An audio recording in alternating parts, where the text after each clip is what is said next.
Welcome to the session. I'm Rachel Blackburn. I'm on the corporate operations team at Oracle, and I'll be moderating this webinar today. This is part of our weekly Oracle at Oracle webinar series, where we have the opportunity to hear from the executive team that reimagined Oracle.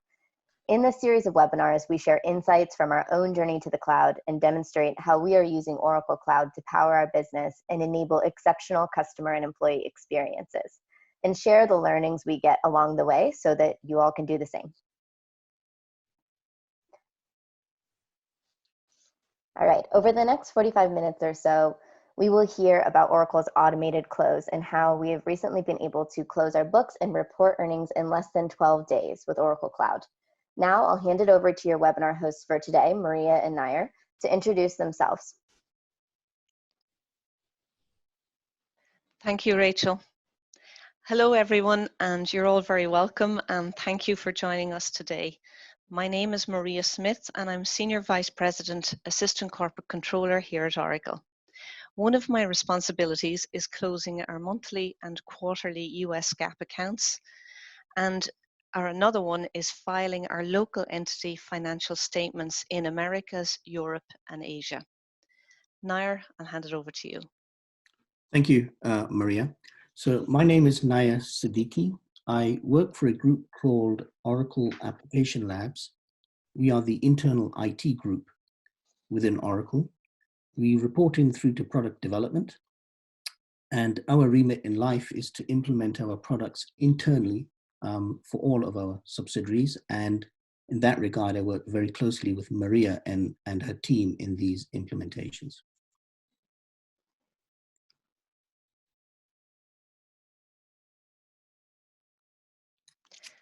So thank you, Rachel, for showing our safe harbor statement. So I'm just going to start off by a little bit of background. In the past, we were on our on-premise ERP environment, and we had tailored customizations purely for us at Oracle. Our experience was not exactly the same experience as our customers. We are now on the same public cloud as our customers with no customizations. Our experience is exactly the same as our customers. This, of course, has changed the circumstances for us here at Oracle. And given this fact, we want to be the best deployment of Oracle ERP and EPM Cloud, because we believe that's how we can help our customers to be successful. We will also learn from our customers, and we believe this is a win-win story for us. We report our earnings in 11 or 12 days every quarter. Our next goal is a one-day close, and we have achieved that already, and I'd like to share more about that with you. Our vision is to have a fully automated close. We plan to eliminate all our manual accounting. So initially, when we set this goal of having a one-day close, it sounded impossible, and to be honest, a lot of the team were in disbelief. However, we achieved it in our pilot subsidiary, it's OFSS, and that company has a global footprint, and we were able to use that as our pilot, and we were very happy to be successful with that last November. But before we talk about, the big goals of one-day closes and full automation, what I really like to do is share some practical examples of our experience on the cloud. And hopefully this will help me explain why a one-day close is possible for us and how we report our earnings in under 12 days. So Rachel, if we could go to the next slide. Thank you. So there are 6 points here that I'd like to discuss over the next few minutes to give you some tangible examples of what we're seeing this year. So the first one I'll cover is called Multiledger multi-currency journals. It's not exactly the easiest phrase to say, but this is a feature that we absolutely love on our cloud. Basically, this allows us to account in all entities globally by region in one journal. It posts the entries in the local currency. So for example, when we're doing this, the UK entries would be in sterling, France would be in euros, the US is going to be in US dollars. This has been a really empowering feature for us, because now we can do true global accounting focused on the parent level P&L and balance sheet. This feature has actually changed the mindset of me and myself and my team, because now when we're closing the parents' books, we're thinking of the mindset of the CFO, the parent company, and we're no longer drilling down at the entity level for hundreds of legal entities which we have. This has given us a new perspective with this feature. So I'm going to elaborate a little bit more about how we're using that. We had expense allocations when we were on premise. We had actually 11,400, and when we were allocating costs, we were doing it in every separate entity. So for example, in the UK, we're going to do all the allocations in the UK. Again, in France, we're going to do them all in France. On the cloud, we are able to run the allocations and allocate the costs down to every entity in the world in one go, globally. And that has given us a reduction in doing those allocations of 98%. It has been a phenomenal saving in load on the system and also in our time. Similarly, if I talk about the next point here, global balance sheet reconciliations, we can now look at the balance sheet again at the global parent level, which is what we're releasing. And we can reconcile accounts globally. And if they reconcile globally, we don't need to go down to the entity level when we know we are correct at the global level. However, the way we're able to do it is that we have the data at the entity level also, should we need it. So now we're preparing 40% of the reconciliations globally.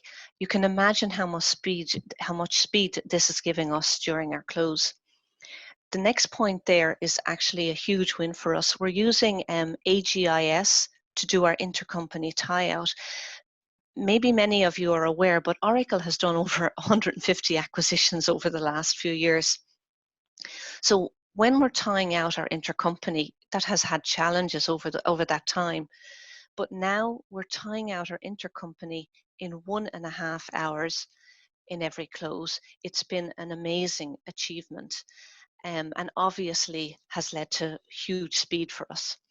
The next point I'd like to discuss is real-time reporting. We use Accounting Hub to consolidate our US GAAP. In the past, we used to have to load our data every about 8 hours. We were kind of doing it 3 times a day, and we used to load our data into Core and use that for reporting. Basically, if my team were working, on the close, it would really be the next morning when I would have the latest status that we finished on the previous night. When we move to the cloud, we don't have any more loads like that. Everything is real time. The data is up to date 24/7. And I run my own smart view reports of the global situation, and it's always up to date. So this again has given me and my team huge speed going through the close, and none of that 8-hour delay that we had when we were on premise. The next point that I'd like to touch on is about accruals. Again, these are all very detailed topics in a close, but as you know, these are the areas that are all so important and add up to, speed and efficiency. We, again, can use a global approach to our purchase order accruals.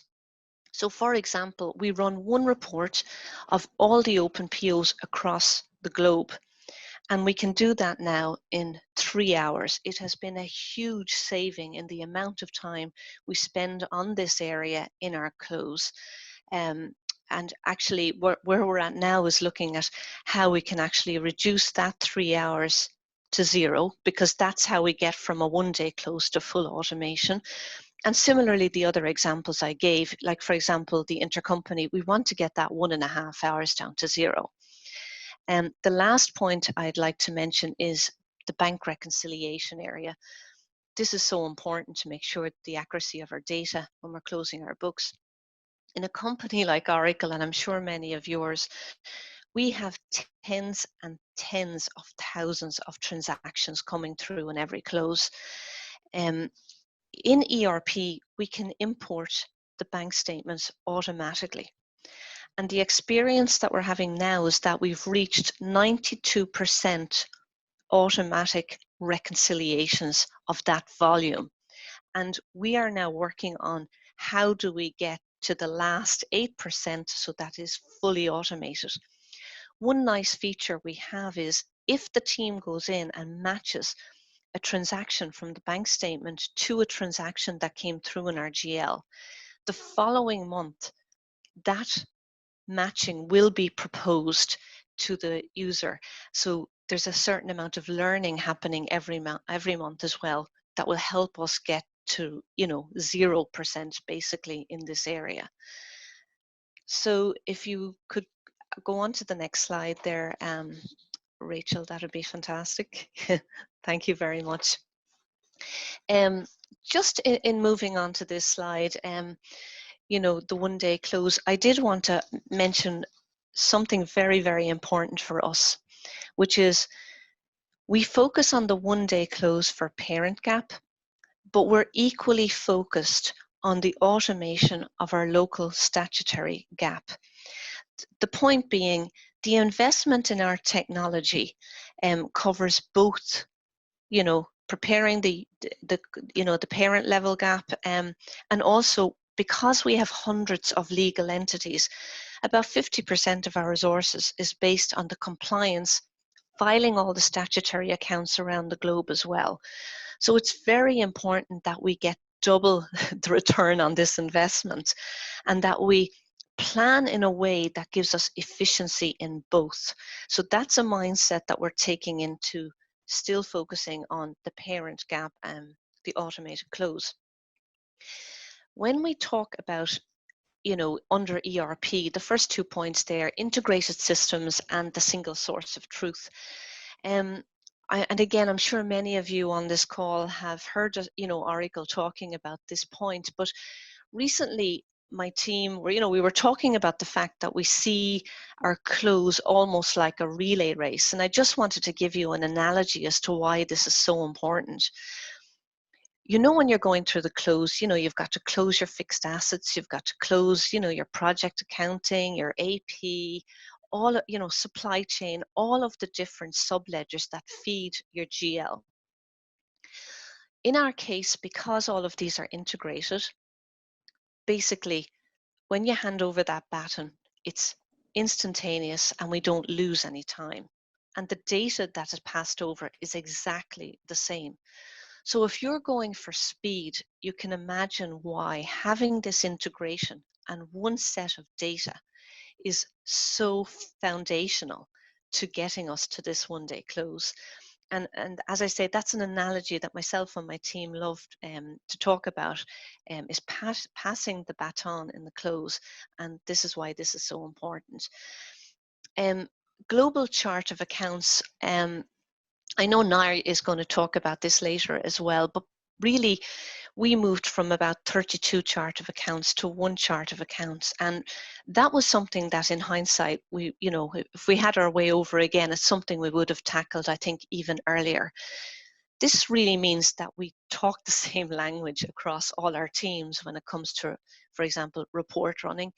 It means when we set up certain reports, you just do it once and you can replicate it across the entire company, and it just simplifies everything. The next point here that I'd like to touch on is when the data comes through all of these integrated systems, we are loading both the parent ledger and the local ledger automatically at the same time. This is hugely important to us for our statutory automation. And maybe what I'll do at this point is just drop down to a point regarding local ledgers and how we can move towards automating statutory accounting, because I'd like to talk about that middle bullet point there on EPM. It's called narrative reporting. One of the things that we've done with narrative reporting is that we have set up the local financial statements as templates for hundreds of legal entities around the world. And for those of you who are not aware of narrative reporting, the best way I could try and describe it would be to say that it's like half text, half word maybe, and half Excel. So once you set up those templates and say you have your UK financial statements set up, the data coming from that local ledger in ERP can automatically populate the templates that we've set up for the financial statements. So this is very, very important to getting that whole flow right into the financial statements and to allow us really chip away and get to this full automation. Another point I'd like to share with you is about account reconciliation cloud. We've gone live on that. We're going live actually in 3 phases, and we're finished 2 phases now. So we have 17,000 accounts live at the moment. And this is hugely beneficial during our close. This enables automatic reconciliation, which when you have 22,000 accounts is a huge production line to get through, especially when you're trying to get through that close fast. What we have now is a full audit trail of all of the queries on every single reconciliation. It's no longer in someone's email when someone's raising queries and answering them on particularly, on certain accounts. The approvals on every single rec is in that system. Again, it's not an email exchange. The knowledge management that gives us is very powerful. There is other benefits too. For example, say you have an account where there's no movement during a month. It will automatically reconcile and be approved. So at any month in time, we could have 20% of our reconciliations where either you have a 0 value or no movement. In the past, that would have meant that my team would have had to gone into all of those, discover if there was movement, discover, if there was a 0 balance, and a lot of emails going back and forth. And now that's just automatic. It is so fantastic to have that facility in our close. Financial consolidation and close service. So we obviously, as I mentioned, we use Accounting Hub to do our parent consolidation. We want to look at using, and we have a pilot at the moment, FCCS, because in addition, we have many holding companies in our legal entity structure. And those holding companies have branches and subsidiaries, which can be quite complex as well. And today, we're using Excel to consolidate those. So we can use FCCS to do that consolidation in the future and automate it. So that's going to give us huge benefit. And the other reason we're going to implement this is because you can track all of the activity in your close, everything that's manual here. And if we want to get that manual accounting, we've achieved a 35% reduction in our manual accounting to date, but we want to get to 0. So we need the visibility and the transparency into exactly what is happening to make sure that we eliminate the rest. And this is going to be an enabler for us to do that. On Oracle Analytics Cloud, the team are really, really excited about using this product. This is a product actually that you don't need to be a programmer to use. The team, there's no coding skills required. Our accountants are absolutely comfortable using the products. It gives you a visualization of analytics, and again, it's been used in our close for areas like looking at flux analysis, etc., where you can have graphs and it can tell the story so much clearer as to what's happening in our numbers. And maybe I'll just share another example. I'm going to go back to narrative reporting. The team have implemented using this for the flux analysis that we do every quarter. So you're all aware that we would do, say, this quarter compared to year end, or this quarter compared to the same quarter last year. We all love doing that analysis in every close. What we've done is we've set up the flux analysis in narrative reporting. And it is a really collaborative tool because there's people on my team based in Bangalore, based in Europe, based in the US, all working on the same report at the same time.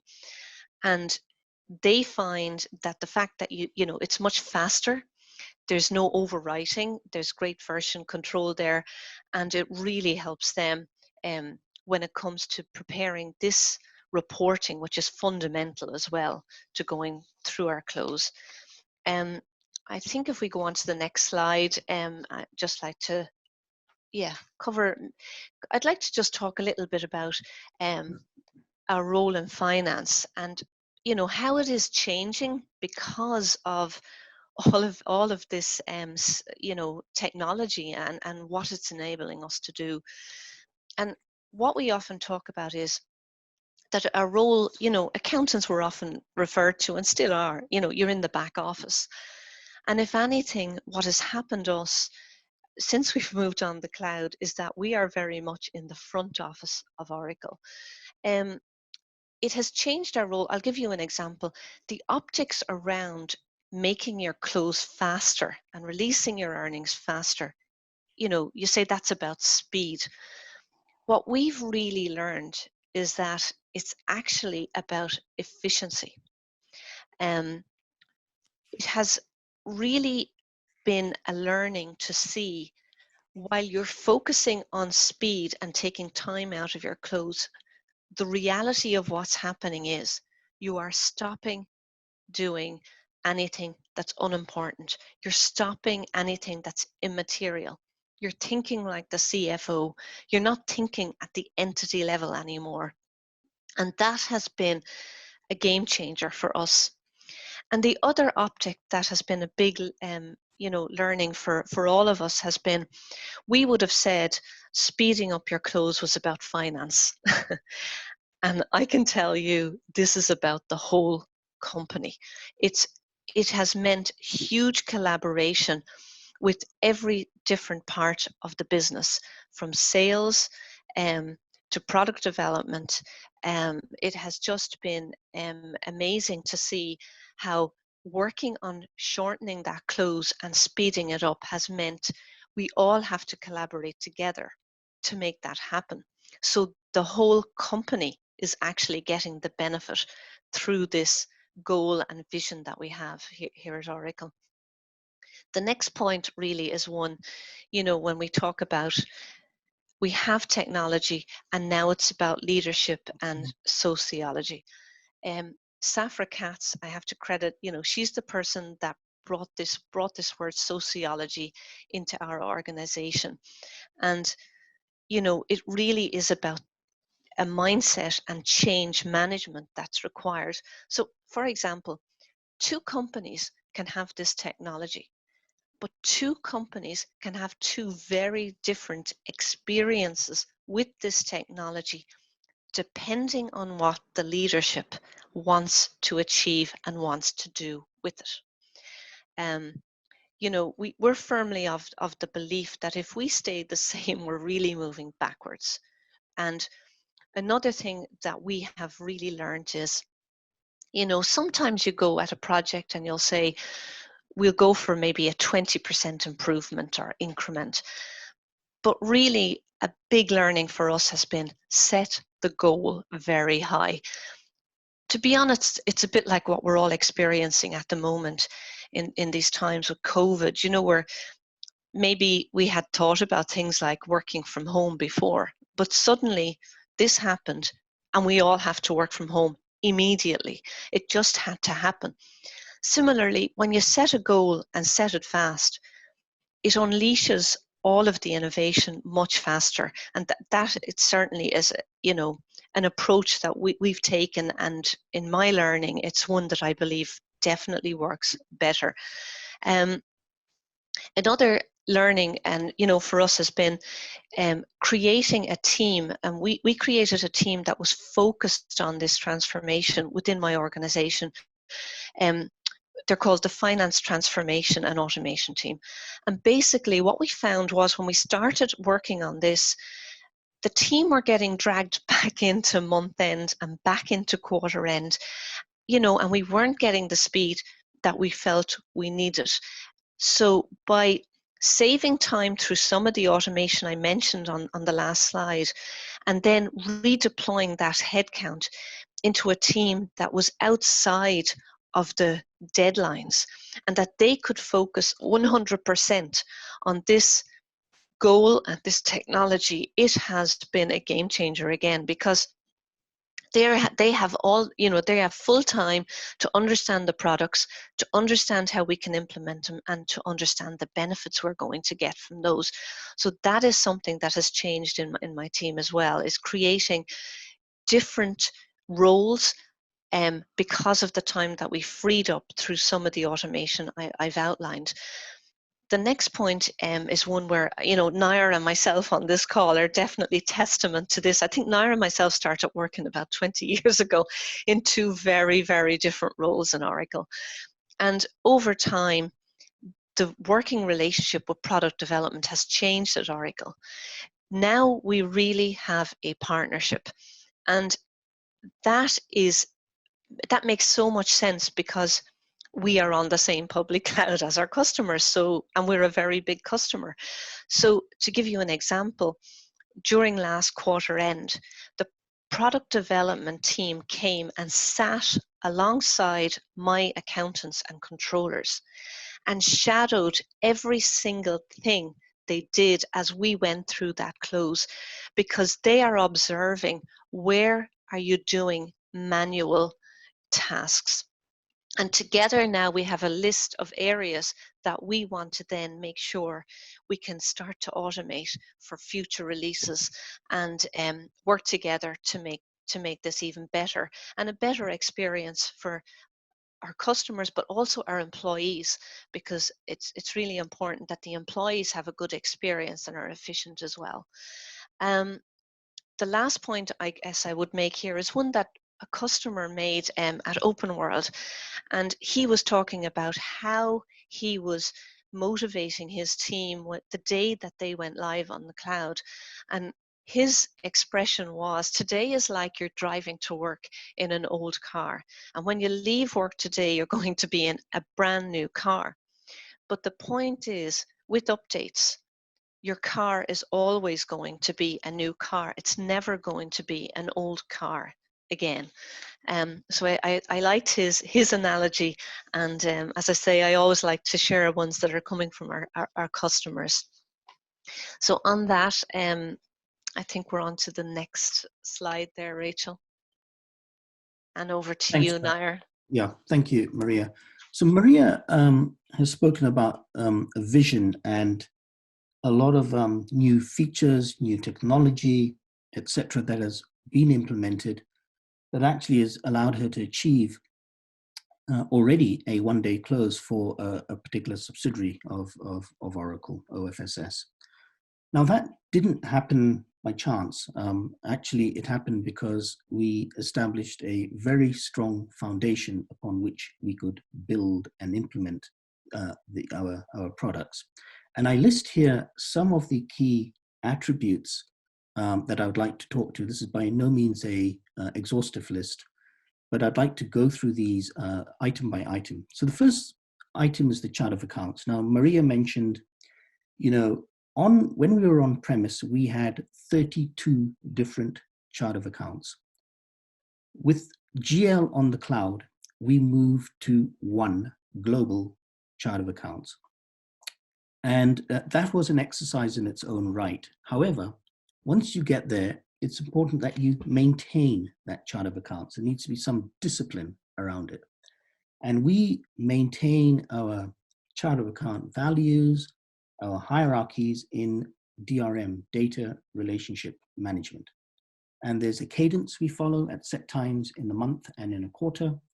DRM is opened up, new values might be created, hierarchies might be modified, we have golden trees, working trees, etc. And once they are frozen, the trees are sent back into Fusion Accounting Hub, into GL in the cloud, and you have your latest chart of accounts there, but it's all controlled.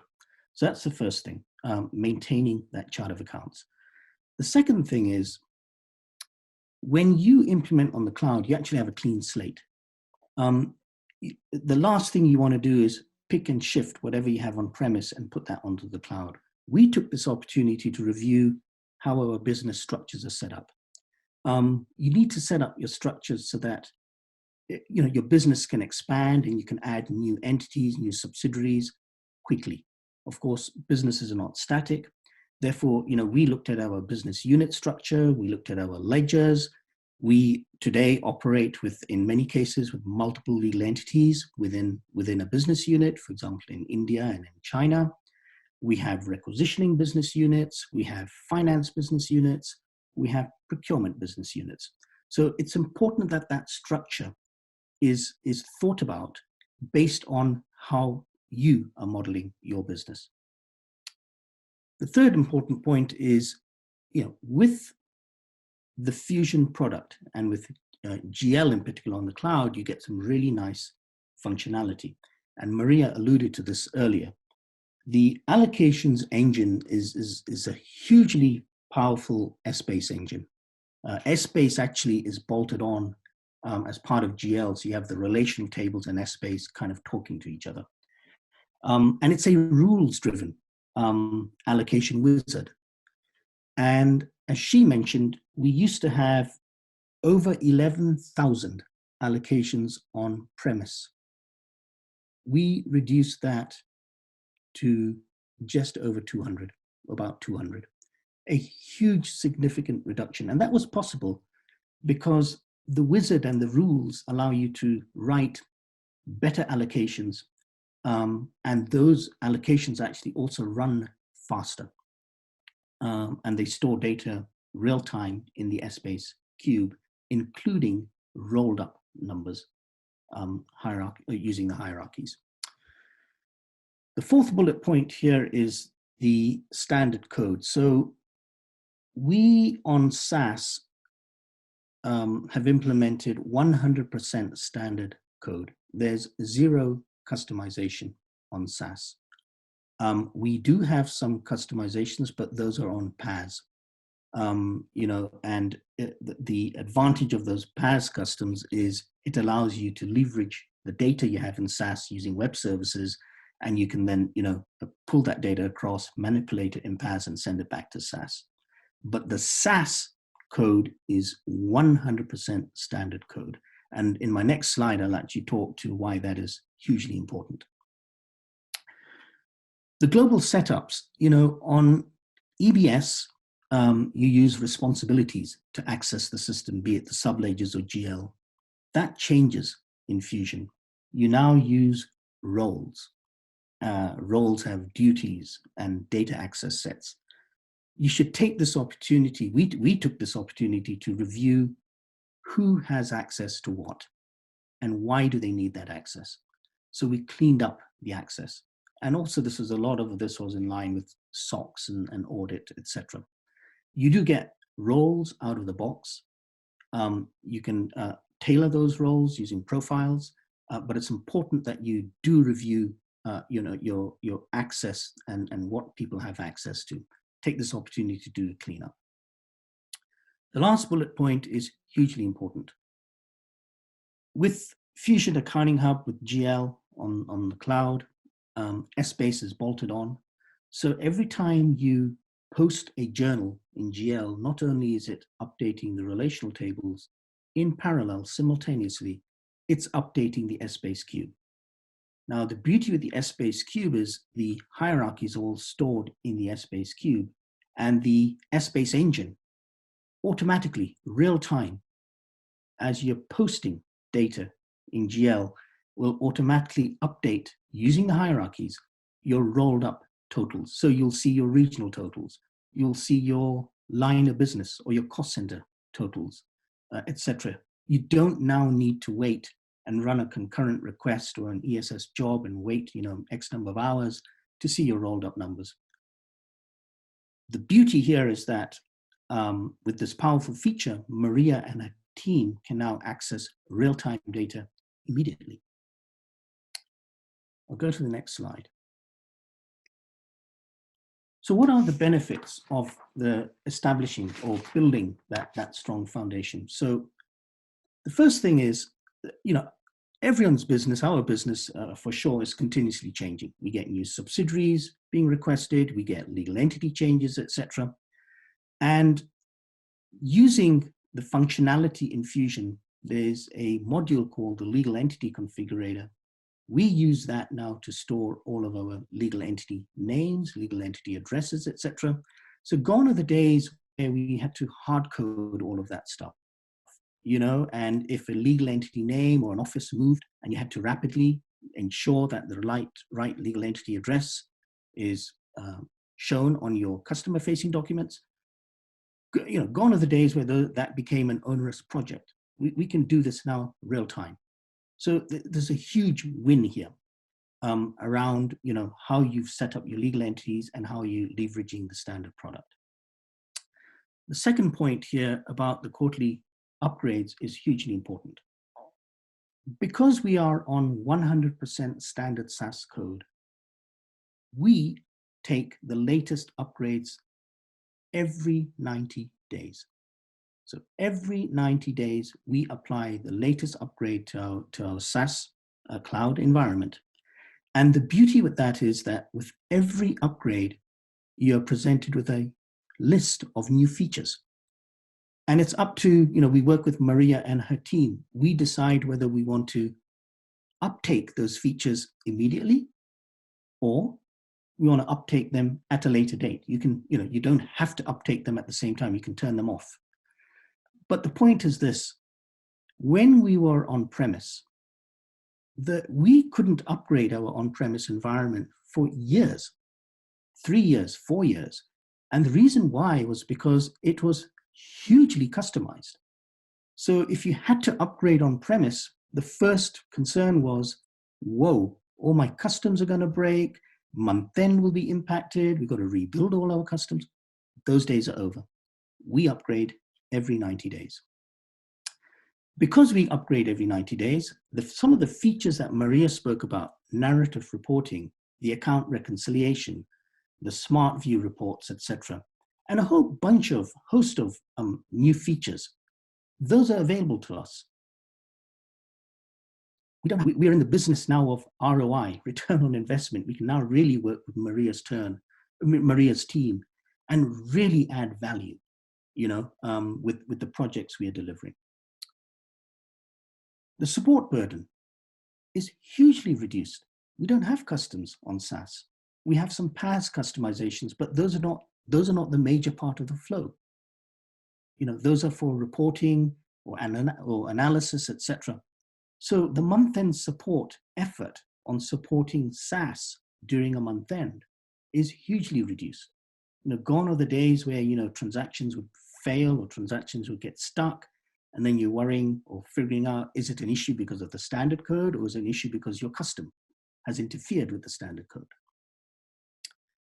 As a result, it's really freed up the IT staff to work on value add initiatives. We can now really partner with our business partners, with Maria and her team, on really trying to understand what are the real value add projects or the value add new features that we should turn on. So it's really a win-win, both for the IT folks because they're working on new stuff, not just bogged down on support, and also it's a win for the business because they're getting new features faster.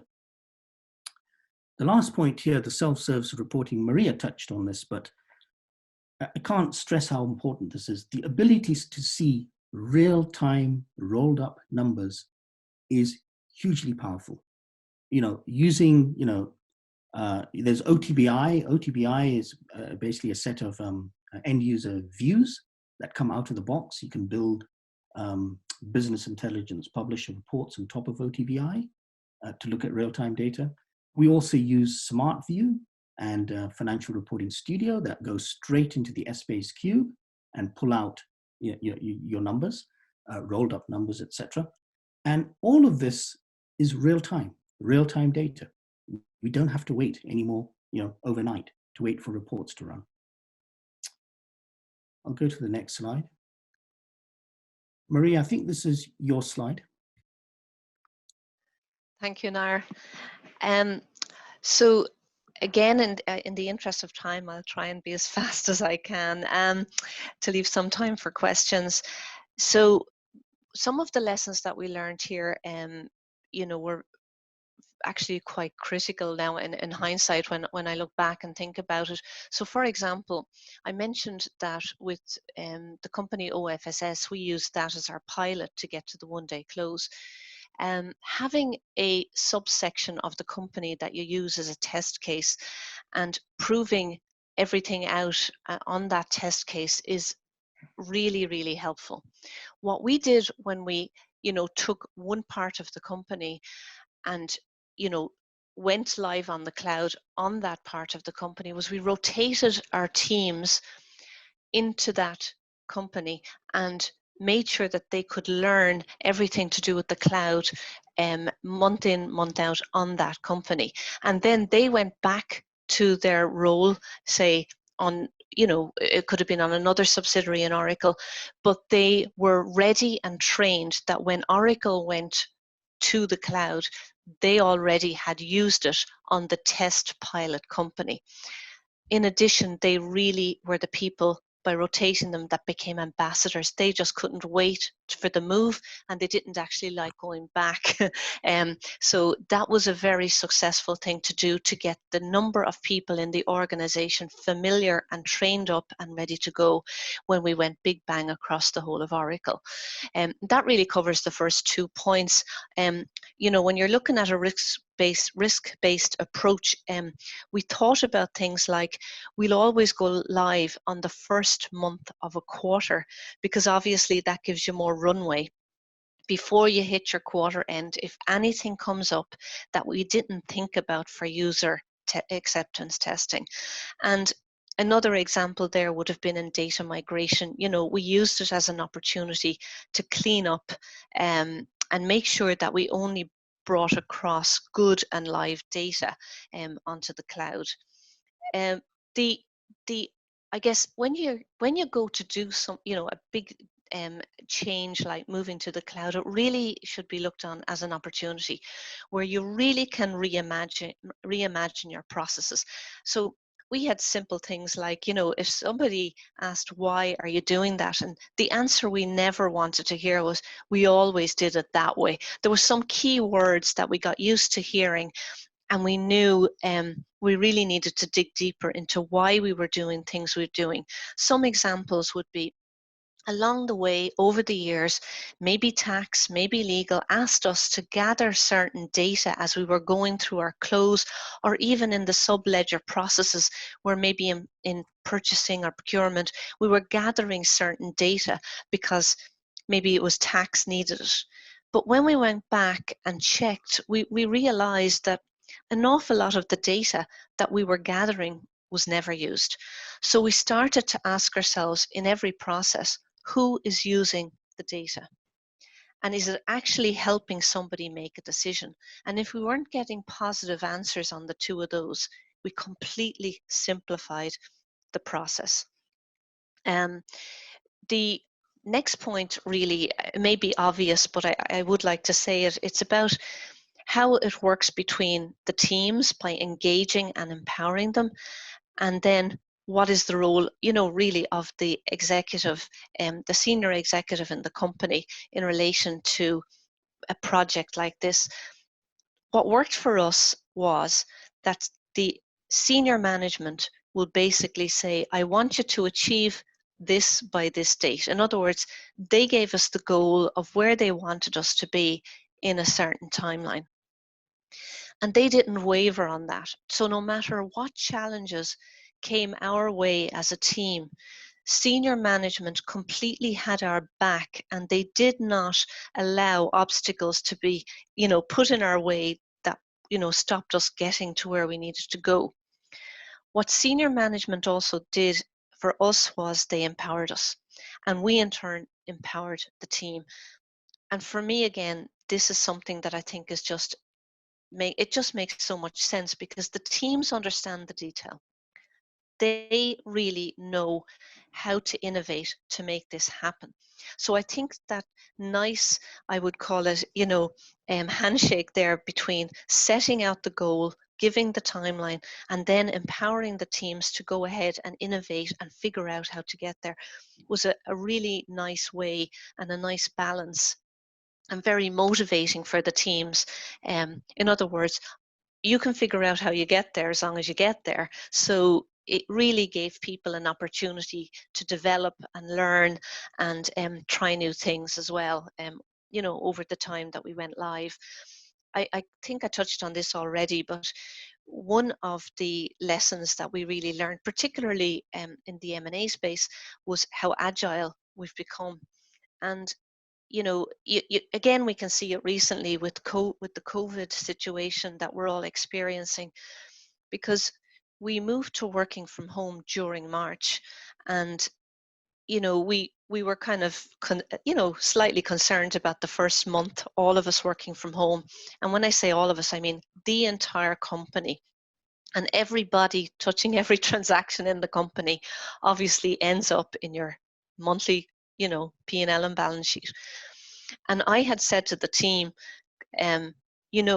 given the circumstances and given the situation with all of your families and the fact that you're at home, if you need to take longer to close the books in March, take more time. We're going to have to balance things out here. And the team themselves closed March in a day less than we had ever closed before. And that, I have to say, for me, was an amazing achievement. Not only that the team wanted to prove it themselves and to see that level of engagement, but to actually see that happen. We had no issue accessing data on the cloud. We had no issues accessing the system. Everything was real time. Everything felt the same.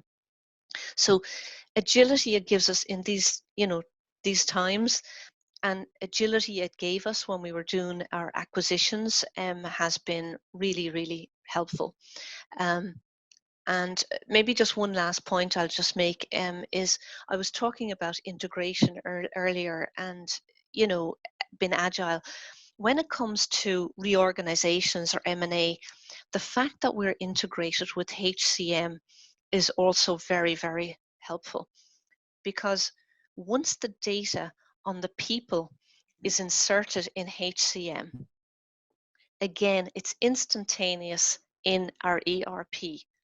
The headcount is the same, HCM and ERP. Every piece of data is the same. So if a reorganization happens and people change cost center or change line of business, again, it just flows from our HCM system into ERP, and we're up to date immediately. So that is a level of agility that the combination of having HCM, and ERP integrated has given us as well. So on that note, Naira, I think I go back to you now. Sure, thanks, Maria. So I'm aware of the time. So in the interest of time, I won't go through all of these bullet points, but there's a few I want to call out from an IT perspective. The first bullet point, of course, is without doubt, having a great partnership with the business helps. And I just want to call out that we implement standard processes globally. We have over 120 business units. They all run the standard process. There's nothing different. Of course, they all have their statutory requirements, but the standard process for US GAAP is standard across all the subsidiaries. That really helps. The second bullet point is with the move to the cloud, there's been a mindset change for the IT folks. No longer are they now back office PL SQL developers all day long, but we're now interested in the UI, the click steps. What does the business actually do from the front end? It's all about our ROI and improvement.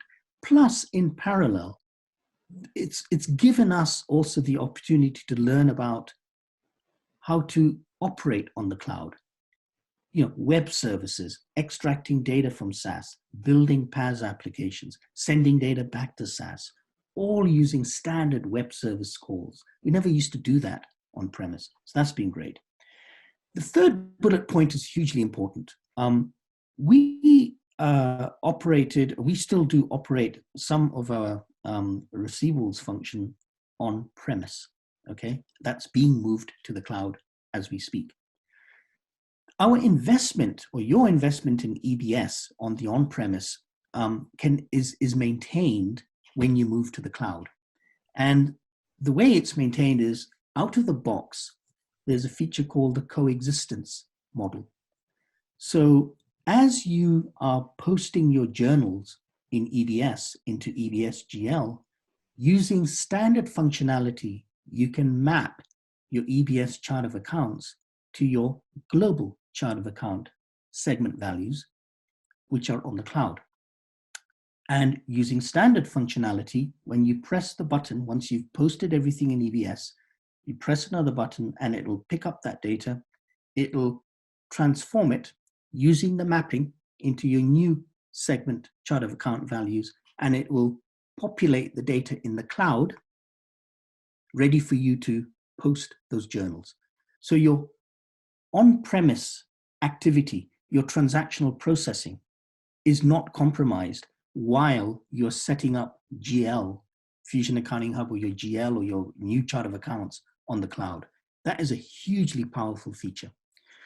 We've spoken about, we've removed customizations. The fifth bullet point, the global process owner concept. This is very important. I mean, we find this very useful. Within Oracle, for every application area, be it receivables, purchasing, payables, general ledger, etc., within IT, we have a person who has the role of a global application owner. That person knows everything technically about the application, the schema, the table structures, what's coming down from PD, what's new in the next release, etc. That person partners with someone in the business called the global process owner. The global process owner knows everything about the process for that application area and how the business operates. These two people are kind of joined at the hip. They work very closely together in determining projects, new features, the 90-day releases, testing, what to test, etc. And that is hugely beneficial. And as I said, that is replicated throughout Oracle for all the application areas. Obviously, when you move to a new system, you got to be careful that you don't spend the bulk of your project trying to migrate your data. We didn't migrate all of our transactional history. We worked with legal and tax to figure out and understand legally how much data is it that you need to migrate. We migrated our balances for GL for 2 years, and we have a read-only copy, static read-only copy, should anyone want to go any further back. So it's important that you take that into account and you don't get lost in a big, huge migration project. And then statutory reporting, the second last bullet point. Out of the box, using Fusion product, there are some key features that allow you to implement secondary ledgers or statutory ledgers. And as Maria mentioned earlier, you can set these up so that the moment you post into your local primary ledger using a mapping, it'll automatically map those accounts and post your journals into the secondary or the statutory ledger. That's a huge benefit. It ensures you maintain your statutory ledgers. The Southern European countries, as an example, they have legal sequencing requirements or document sequencing requirements. Those can now be satisfied out of the box. Many of these countries, and even the LAD countries, have stipulated a daily journal books, a trial balance in a particular format. Well, now a lot of these reports are business intelligence publisher, BIP reports, which you can tailor, you can adjust, you can transform. So you're not governed by a huge project where you need to change reports. So there's more flexibility around local statutory satisfying local statutory requirements. And the last bullet point, I think we've all touched on this, and so I want, it's the real-time reporting. I think we said a lot about that. So I'm going to go to the last slide. This is a pictorial illustration of how we're set up. On the left-hand side, you can see ERP Cloud and the financials. We went live on the cloud in January 2018 with indirect procurement. Then we implemented direct procurement. We have supply chain management on the cloud. We have all of GL, all of finance. We have project accounting on the cloud. Maria mentioned we have HCM on the cloud, etc. So that's the left-hand side. And on the right-hand side is the EPM cloud, this EPM tech stack, where we have narrative reporting and the financial consolidation close, etc. These new products that talk directly and extract data from our financials that are sitting on the cloud on the left-hand side. So I'll stop there. Maria, I don't know if you want to say any last words before we open up for questions. Thank you, Nara. I think given the time, we'll go straight over to Rachel for one or two questions. Sure. Thank you everyone for submitting your questions. I know we only have a minute, but if you want to stay on for 2 extra minutes, we're just going to have Naya and Maria answer a couple of questions, and then we'll be providing an email at the end for you to reach out with any additional questions that you may have. I know there were a lot. Naya, one question for you. Could you explain again how you support local country statutory requirements? Sure, yeah. So using out-of-the-box feature, we implement secondary ledgers, which have a direct link to your primary ledger. So for Oracle, our primary ledger is US GAAP. The secondary ledger is the local statutory chart of accounts. And the two talk to each other. So the moment you post in your primary, your local, it'll post automatically to your secondary. And therefore the secondary ledger is always up to date. Gone are the days where your statutory ledger is 6 months out of date because there was no connectivity between the two. That's number one. Number two is, I mentioned just a few minutes ago, the legal sequencing is hugely important. That is important for the LAD countries, for the Southern European countries. That is now out of the box, where you can set up legal sequencing or ledger sequencing and sequence your transactions chronologically by date order. So at a high level, I think, Rachel, there's a lot of out-of-the-box feature that can be used to satisfy statutory reporting. Great. And then we'll do one last question. Maria, this one is for you. When you say the narrative reporting populates based on region, does this mean that the templates are tailored as per regional accounting standards? Okay, so basically, with narrative reporting, it's basically a blank palette, right? To start with. You can create it however you want. What we have to do is invest in the first year in creating the template, that is in compliance with the local statutory reporting, GAAP or IFRS, for each country.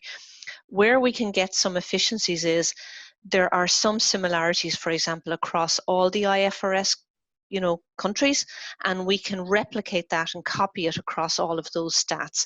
We're trying to standardize where we can in the templates, and then where they're completely different, obviously, they're just that we have to do them in compliance with the local laws and GAAP. So in the end of the day, they will look different, but once you set them up, that's it. Next year, you have your comparatives populated, and you don't have that setup work to do again. I hope that answers the question, Rachel. Sure does. And if we can move to the last slide, that would be great. Thank you everyone for joining. I'm sorry we didn't have time to get to all of your questions, but if you'll see on this screen, we have an email address that you can reach out to with any additional questions you may have. Feel free to reach out at any time, and we can provide you with the resources that will hopefully answer your questions. It's oracle@oracle-contact_ww@oracle.com. The replay of this webinar will also be available on Oracle Video Hub within 48 hours of this session. You will receive a follow-up email with instructions for how to access the replay shortly after today. So please reach out to myself, to this email at any time if you have additional questions. Thank you so much for joining and enjoy the rest of your Wednesday.